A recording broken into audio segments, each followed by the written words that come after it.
Des artistes, des lives, Du kiff et du style, c'est Alabama tout de suite sur Studio Kalita. avec Cathy Choukroun.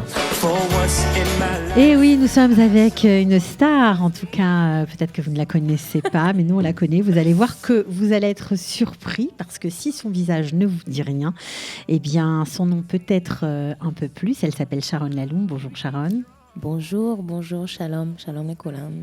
On est hyper content de vous recevoir, de te recevoir. On va se tutoyer, ça va être plus simple, je crois. Ah, je pense que ça va Voilà. être beaucoup plus simple. Et donc, pour ceux qui pensent ne pas te connaître, eh ben, ils se trompent. Tout de suite, la preuve en images.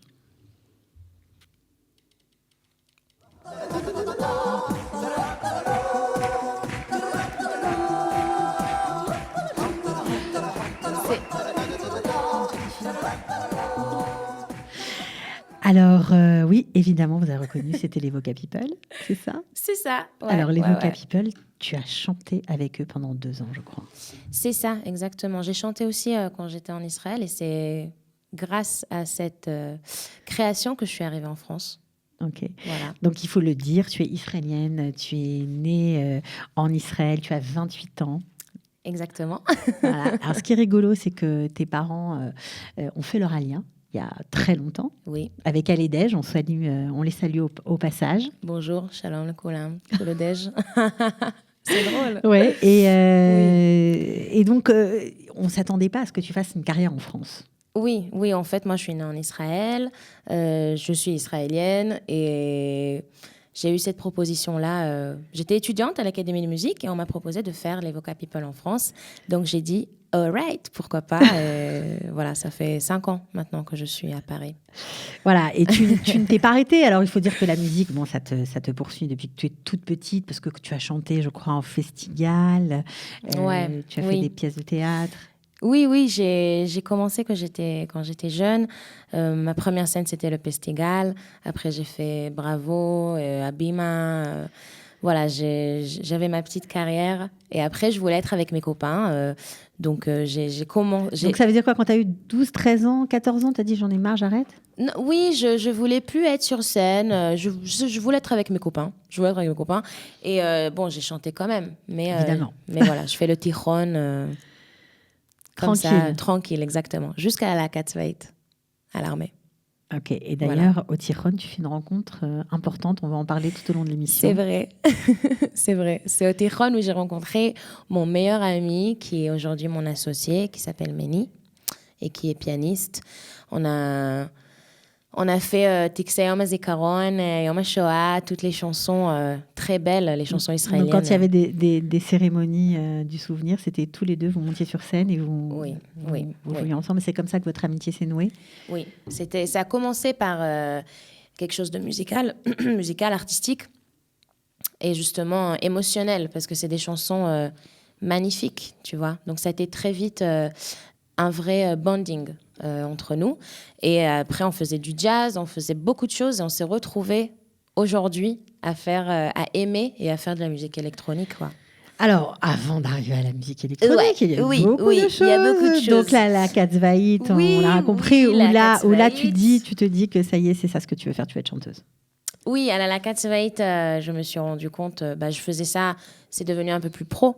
C'était tous les jours, on prenait le matos, on rencontrait les soldats, on chantait pour les soldats tous les jours. Et c'est là où j'ai compris que ça m'a choisi, en fait, que c'est ça que je vais faire dans ma vie.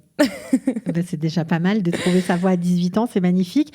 Donc ensuite, tu nous l'as dit, tu fais l'Académie Rubin et tu pars faire les Voca People en France. Oui. Ça dure 2 ans. Et puis, à la fin de la 2e année, il y a ça. On écoute tout de suite. L'amour est comme l'oiseau de Twitter. On est bleu de lui seulement pour 48 heures. Oui. D'abord on s'affilie, ensuite on se follow. On en devient fêlé et on finit solo. Prends garde à toi et à tous ceux qui vous like. Et les sourires en plastique sont souvent des coups d'hashtag. J'adore cette chanson, Stromae. Merci pour cette chanson. Moi aussi, j'adore. Je suis Ah ben, ultra fan. Bien sûr. Alors, Je vais te dire que lorsqu'on t'a vu en Israël, parce qu'on a reçu des mails, on a reçu des WhatsApp, soutenez-la, elle est israélienne, elle est truc, là. On se dit, mais c'est qui cet énergumène? Parce qu'on ne te connaissait pas, il faut bien dire la vérité. En tout cas, sous ton masque de Voca People, on a eu du mal à te reconnaître. Ben oui, Voilà. bien sûr. Et donc, on s'est intéressé. Et quand on t'a vu chanter ce morceau, cette version incroyable de Stromae, déjà qui est une chanson complètement démente à la base, et que tu l'as rendue encore plus, tu lui as donné une puissance encore différente, on était scotchés. Oui, en fait, j'ai travaillé chez moi et j'étais en face de mon miroir. Déjà apprendre une chanson en français, ce que ça voulait dire. En plus, Stromae, il fait le texte est tellement important et profond que j'avais obligé en fait de rajouter une choré et de rendre ça un peu plus imagé, on dit. Plus imagé. Et en fait, c'est grâce à cette chanson que j'ai compris que dans ma musique, dans mon art, je danse aussi et c'est visuel. Et voilà, c'est une chanson très importante pour toi. Moi. Oui. Ça t'a fait passer dans une autre dimension. Oui, et je la chante toujours avec Méni dans mes concerts. Je la chante à à ta façon. À ma façon, voilà, à notre façon, nos arrangements. Ok. Alors, qui sont différents de ce qu'on a vu sur The Voice. Oui, parce que sur The Voice, c'est avec du violoncelle qu'on fait aussi sur scène, mais nous, on fait quelque chose d'un peu plus électronique. Qui vous ressemble. Voilà, c'est d'autres arrangements. Alors, ce The Voice France, c'était déjà il y a 2 ans, c'était en 2015, tu es arrivé jusqu'en quart de finale. Oui. Est-ce que ça t'a aidé dans ta carrière? Bien sûr que ça m'a aidé. Déjà, personnellement, ça a été révélateur encore, enfin... Chaque chose dans une carrière d'artiste est révélateur, j'ai l'impression. Mais ça a été une expérience très intense. Moi, je venais des Voca People. J'ai pas de télé chez moi. Je suis pas venue... tu venais d'Israël, surtout à la base. D'Israël, voilà. Oui, c'est clair. C'est clair. Et oui, ça a été une expérience... très forte, extraordinaire. Ça m'a fait réaliser beaucoup de choses sur moi et sur mon art. J'ai grandi en 10 ans, je pense, sur la maturité et j'ai compris que je veux faire ma musique, mes chansons, ma vision des choses. C'est dur de passer du statut d'interprète à assumer le fait qu'on veut écrire et dire ses propres choses. C'est pas facile. Voilà, moi, dans ma carrière, je sais qu'est-ce que c'est être interprète et je pense que c'est quelque chose que je connais et que j'aime et qui est profondément ancré en moi. Et il y avait tout un côté de création que j'ai pas exprimé comme je voulais. Ça veut dire quoi? Écrire des textes, par exemple? Alors non, les textes, j'écris tu les avais depuis toute toujours, ma vie. Mais toute ma vie, les j'écris. Montrer, les dire. Voilà, mais s'exprimer différemment que juste prendre une chanson et la rendre la tienne, qui est aussi un art. Bien sûr. Voilà, mais c'est une autre démarche. Ça a sa place, mais c'est une autre démarche. Et du coup, c'est pour ça que ces 2 dernières années, je suis heureuse comme j'ai jamais été parce que je me laisse la chance et tout ce qu'il faut pour juste faire ce que j'aime. Alors, pourtant, tu m'as dit, en préparant l'émission, tu m'as dit, je viens d'Israël, j'arrive en France, je connais personne, je connais pas de producteur, je fais mon truc et ça marche. Tu fais ton truc dans ton coin et tout doucement, ça sort et ça marche. Alors, c'est bien sûr que le chemin est pas facile, mais j'imagine. Et en plus, on fait tout seul, Méni et moi. Méni, il est architecte, il est graphiste. On fait tout le développement artistique, on l'a fait nous-mêmes. Avec Gadi Bahar, qui est notre producteur ici, en Israël, et qui croit en nous. Tu n'as pas encore de producteur en France, tu fais tout je m'autoproduis. En fait, on a fait le choix de faire cet album-là et tout le développement artistique nous-mêmes pour déjà savoir ce qu'on veut dire et comment on voit notre art. Parce que alors, il faut qu'on comprenne, parce que tout ça, c'est compliqué. C'est beaucoup de choses. Voilà, alors on va essayer de montrer aux gens de quoi on parle. Donc, puisque tu sors un album, je crois que c'est un EP de 6 titres. C'est ça, qui est sorti en mars. Exactement, et tu l'as fait, bien sûr. Et que vous pouvez trouver partout sur iTunes, Spotify, on peut l'acheter. Deezer, voilà. Ok. Ça s'appelle Sharon Meni, c'est ça? Oui, Voilà. oui, Alors, comme le nom du groupe. Comme le nom du groupe, mais aussi comme le nom du personnage que tu as créé. Oui, en fait, on a créé un personnage, c'est un album concept qui raconte l'histoire d'une fille qui s'appelle Sharon Meni, qui est vraiment Meni et moi. Notre le meilleur de vous deux. Oui, le meilleur ou des côtés de nous deux. Oui. D'accord. Alors, dans cet album, il y a une très jolie chanson qui s'appelle Od Me'at, qui est en hébreu. Alors, Od Me'at, c'est pas dans cet album. Elle n'est pas dans cet album. Elle n'est pas dans cet album. Ça c'est une chanson bien, plus récente. Je me trompe un petit peu. C'est pas grave. On va la faire en a cappella. Ça te dit? Alors, cette chanson, elle vient d'où? Elle est sortie après l'album, Od Me'at? Od Me'at, c'est une chanson qu'on fait dans nos lives. Voilà, c'est la dernière chanson. On termine nos concerts avec cette chanson-là parce qu'elle est très intime et on l'a fait au Barbie d'ailleurs. Pour la sortie de l'album, on a fait un très beau concert au Barbie et c'était un très beau moment. On a chanté à la fin. C'était fin mai. Elle était en mode robe grande diva, mais une diva folle. Exactement, exactement, exactement. Donc on va écouter tout de suite la chanson qui ne fait pas partie de l'album, mais qui est une très belle chanson qui finit tous vos concerts. Ça s'appelle Od Me'at. Encore un peu et tu vas nous la faire pour notre plaisir a cappella. Ok. Tu es prête? Je suis prête, tout oui. Ok. Od me'at hayom nigmar hashemesh mit'ayefet migagaga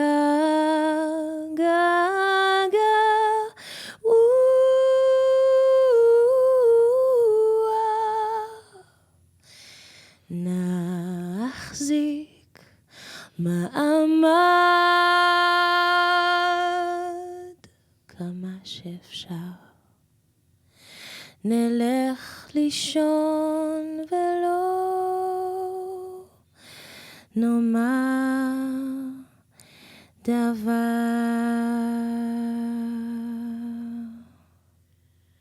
On peut applaudir. C'est magnifique. Très très beau titre.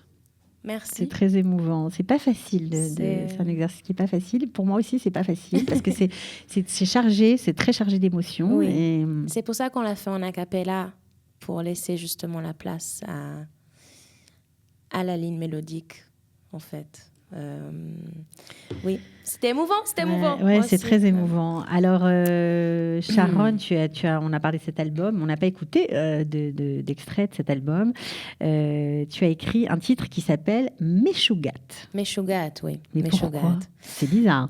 Alors, dans l'histoire de Sharon Meni, il y a aussi cette chanson-là, le moment où elle se pose beaucoup de questions, elle se dit qu'elle est folle, elle ne sait pas. En fait, cet album-là, finalement, on n'était pas conscient, mais finalement, c'est l'histoire de quand tu arrives à ta trentenaire, on dit?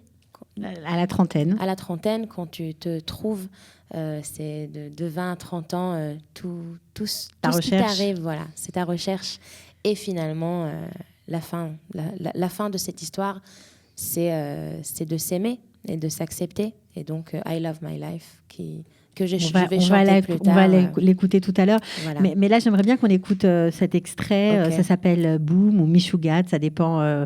Sheva Boom ou Meshugat. Oui. Voilà, c'est ça. Et puis, vous allez voir, parce que certains, on va parler ensuite de tes influences, mais quand on t'entend, on te compare parfois à Björk. Oui, ça fait partie de mes influences, carrément. Alors, on va écouter tout de suite Meshugat.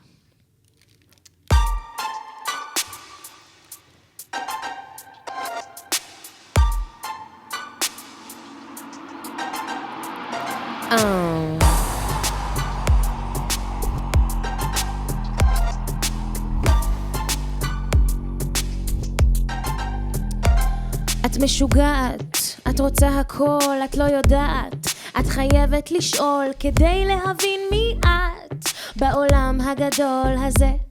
את שקועה בין הצללים, שומרת עלייך מהפחדים שאת יוצרת, לא שוברת. ומי צודק ומה נכון?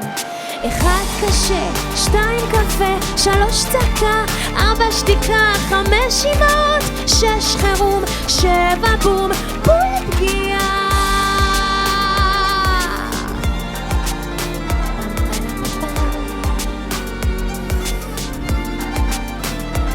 את נעלמת כשאת רואה את הטס שחלף שאת מול המראה, חיוכך היקר וחצי הראש במאפרה, והם אומרים לך שאת מלכה, הם אוהבים אותך, הם דואגים לך, הם תמיד בסביבה, אבל את כואבת, תמיד חושבת על זה שאת לבד, לבד. 1 קשה, 2 קפה, 3 צעקה, 4 שתיקה, 5 אימהות, 6 חירום, 7 בום, בול פגיעה. 1 קשה, 2 קפה, 3 צעקה, 4 שתיקה, 5 אימהות, 6 חירום, 7 בום, בול פגיעה.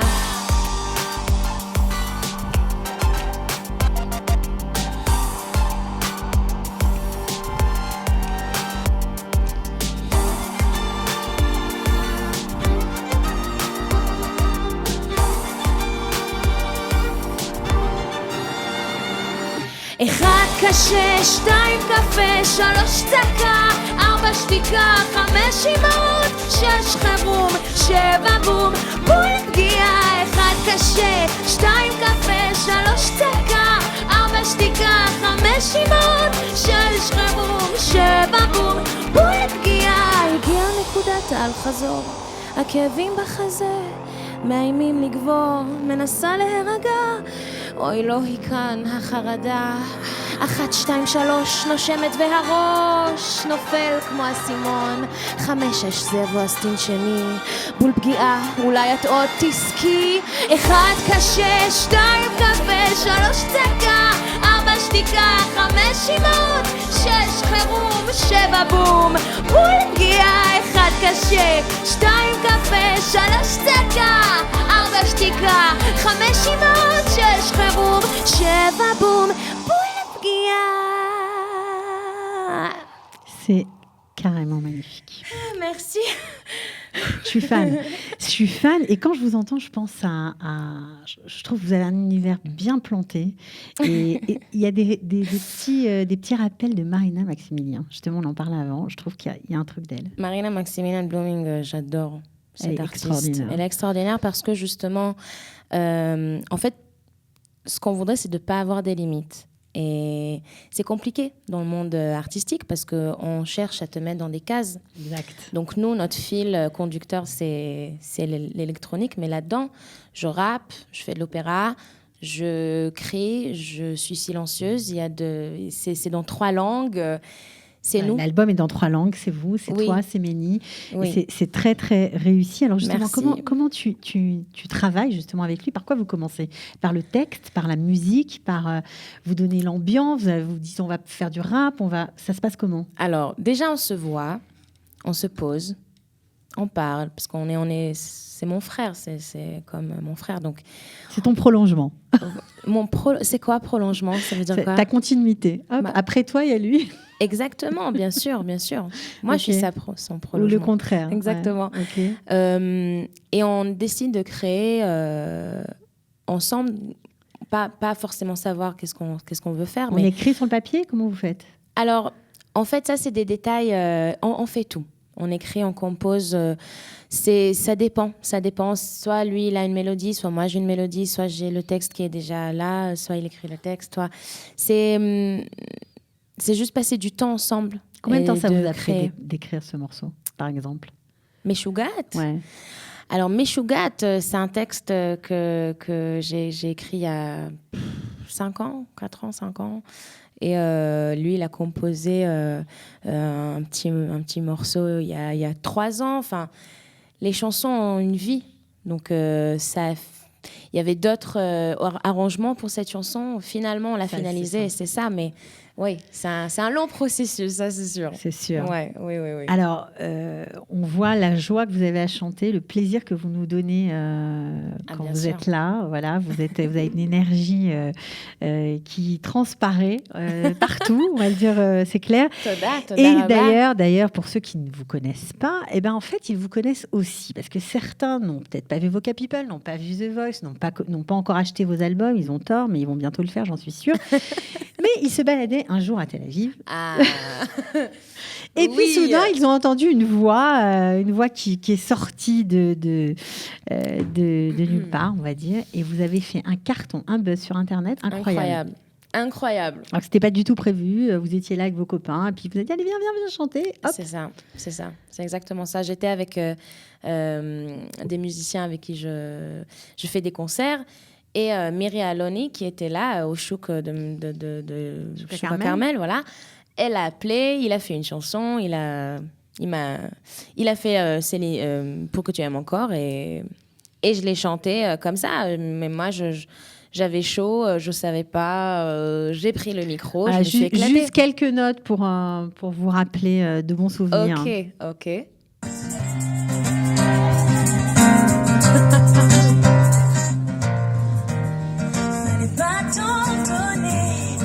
Je sais pas jouer.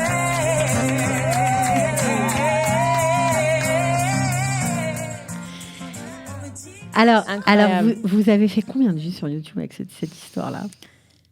Je sais pas, 500 000. Ça a été un peu partout. Enfin, c'était juste extraordinaire. C'était magnifique. J'ai reçu tellement d'amour de gens. Et c'est là où tu vois que les gens, ils veulent s'amuser. La musique, c'est fait pour partager. Et c'était vraiment un moment magique, vraiment. Ouais. C'était incroyable. Donc, tu es rentrée, bien sûr, parce que tu étais en vacances à cette époque-là, en Israël, tu retournes à Paris. Comment ils vivent ça chez toi? Parce que quand même, pour des anciens Dégiens qui ont fait l'Alia, qui ont élevé leur famille en Israël, etc., de voir les enfants partir, c'est compliqué. Dans l'autre sens, refaire le chemin inverse? Alors, oui, j'imagine que c'est compliqué, mais en même temps, c'est des parents qui veulent que leurs enfants se réalisent. Et ils sont toujours là. C'est mes Ruach Gabit. Ils me donnent du Ruach Gabit. Et ils sont extraordinaires, mes parents. Ma sœur habite à San Francisco et mon frère habite à Barcelone. Donc, c'est vrai qu'ils sont à Rishon LeZion et ils savent qu'on va revenir. Un jour. Et voilà. Donc, ils nous laissent vivre et du coup quand on se retrouve c'est magnifique, c'est très fort, tout est grâce à eux de toute façon, hein. Ouais, on dit ça en général des parents. Bien sûr. Alors comment c'est pour toi justement d'être une Israélienne, parce que tu portes fortement cette identité-là à Paris et dans la musique? Eh ben écoute, c'est génial, c'est incroyable. Non, c'est cool, ça fait partie de moi, de qui je suis. J'ai fait un long chemin avec ça aussi. Quand j'étais en Israël, je chantais pas forcément en hébreu.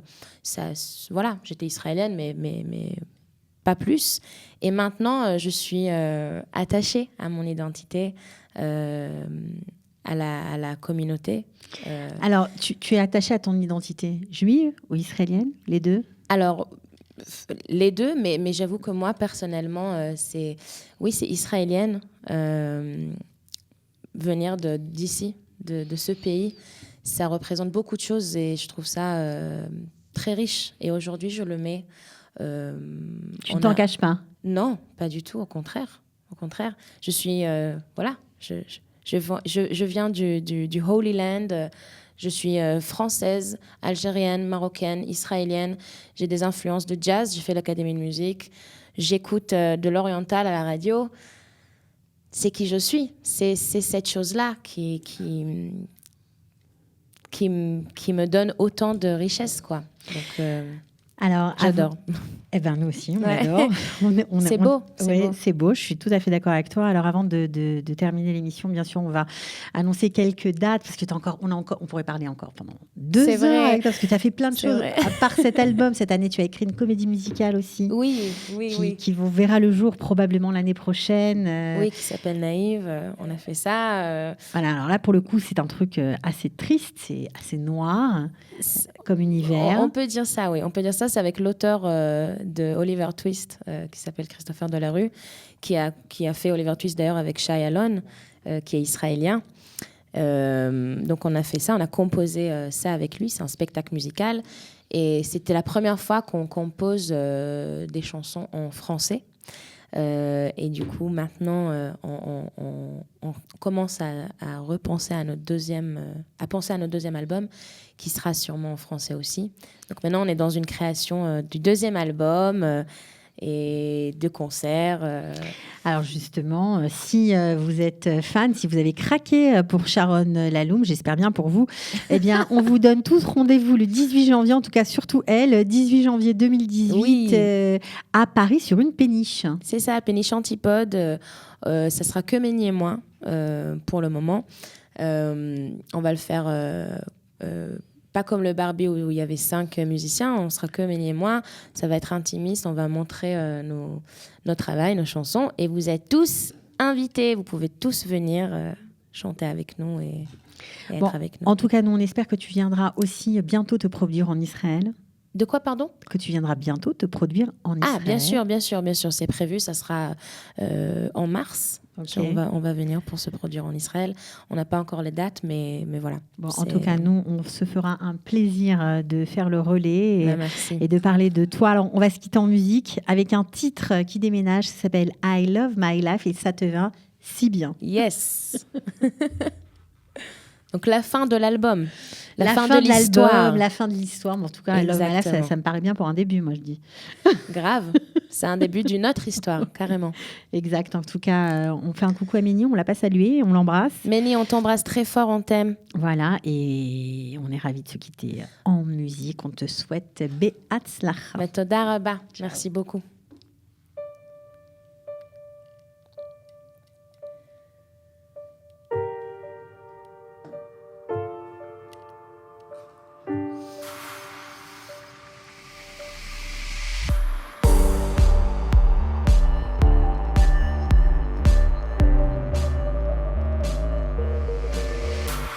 Since last night I'm looking for my t-shirt, the one that makes me look sexy. I also can't find my soul, the one that makes me look happy. I probably left them in one of their beds. It's true that I've been to lots of beds lately. Couldn't search for it, couldn't stay for longer. I had to run before it became stronger. I love my life. I love my life. I love my life. I love my life, la vie bohème.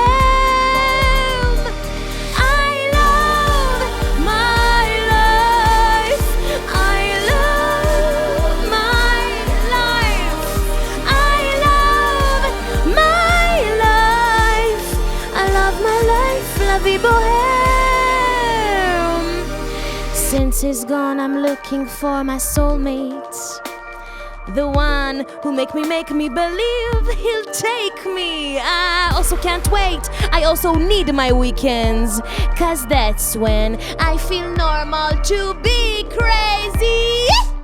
I probably have to stop playing this game. It's true that I don't care about being healthy, but what's the purpose if I don't notice? When I take off my dress, feels like I'm worthless. I